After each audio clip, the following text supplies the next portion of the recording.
నమస్తే, welcome to NSTV news. నేను అరుణ. ముందుగా బుల్డన్ హెడ్లైన్స్.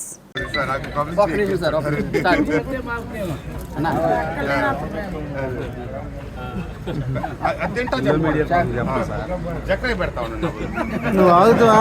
స్టార్ట్ చేసావా మమ్మల్ని? ఈరోజు జీ కొండూరు మండలంలో పలు అభివృద్ధి కార్యక్రమాలకి ప్రారంభోత్సవాలు ఇవన్నీ జరుగుతున్నాం. చెరువు మాధవరంలో పొలాలకు వెళ్ళే రైతులకి వంతెన నిర్మాణం కావచ్చు, ఇక్కడ అట్లాగే గ్రామ నాయకులందరూ కలిసి మన గ్రామంలో ఏర్పాటు చేసిన సచివాలయం, ఆర్బీకి, అట్లాగే వెల్నెస్ సెంటర్ ప్రారంభోత్సవాలు, అట్లాగే కందులపాడులో కమ్యూనిటీ హాలు, అట్లాగే వాటర్ ట్యాంక్ అని ప్రారంభోత్సవం చేస్తూ ఉన్నాం. నిన్న ముఖ్యమంత్రి గారిని కలవటం జరిగింది.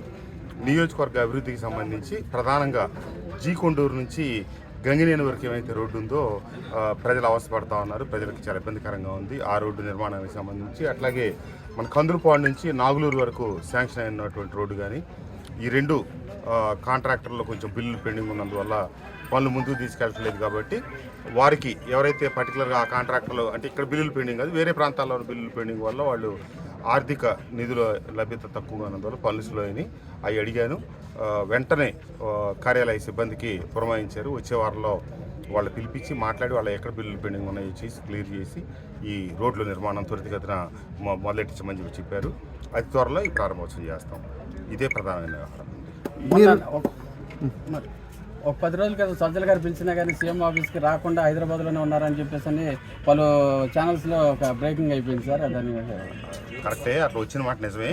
కానీ నిన్న పిలిచారు, మొన్న పిలిచినా నాకు మొన్న రావడం వీలు పడలేదు. అందువల్ల తర్వాత వస్తానని చెప్పి నిన్న వచ్చాను. నిన్న సాయంత్రం సీఎం గారిని కలిశాను. ఎన్నికలకి సమీపిస్తున్నప్పుడు నాయకుడిని కలవటం, అక్కడ ఉన్న ఒత్తిడి మేరకు వెనక ముందు అవటం ఇవన్నీ సహజమే. వీటి గురించి పెద్ద విశేషంగా మాట్లాడుకోవాల్సినంత అవసరం లేదు.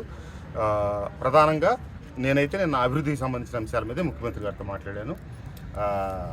వారు చేయడం జరిగింది. 2024లో ఎన్నికలకు నేను పోటీగా లేను, వేరే వాళ్ళు ఉంటారనేది ముఖ్యమంత్రి గారి నిర్ణయానుసారం జరుగుతుంది. ఏదైనా ముఖ్యమంత్రి గారి నిర్ణయాన్ని బట్టే మేమందరం శాసనసభ్యులు, ఆయన ఏ మాట చెప్తే ఆ మాట కట్టుబడి ఉంటాం. వారు 2019లో నన్ను ఇక్కడ తీసుకొచ్చి పోటీ చేయించారు. ఆయన నిర్ణయం మేరకు నేను 2019లో ఇక్కడికి వచ్చాను. వచ్చే రోజు మటుకు నన్ను ఎవరైతే 1999లో ఓడించారో ఆయన ఓడించడం నా ప్రధాన లక్ష్యం. అది అయిపోయింది. తర్వాత నన్ను శాసనసభ్యుడిగా గెలిపించిన నా మైలవరం నియోజకవర్గ ప్రజల కోసం నేను నిరంతరం ఒక శాసనసభ్యుడిగా నా ప్రయత్నం అన్ని నేను చేశాను. అటు సంక్షేమ విషయంలో కావచ్చు, ఇటు అభివృద్ధి విషయంలో కావచ్చు. కొన్ని కరోనా కాలం క్లిష్ట పరిస్థితుల వల్ల, ఆర్థిక పరిస్థితి బాగోనందువల్ల కొన్ని అభివృద్ధికి సంబంధించిన విషయాలు కొంచెం వెనకబడి ఉన్నమాట నిజం.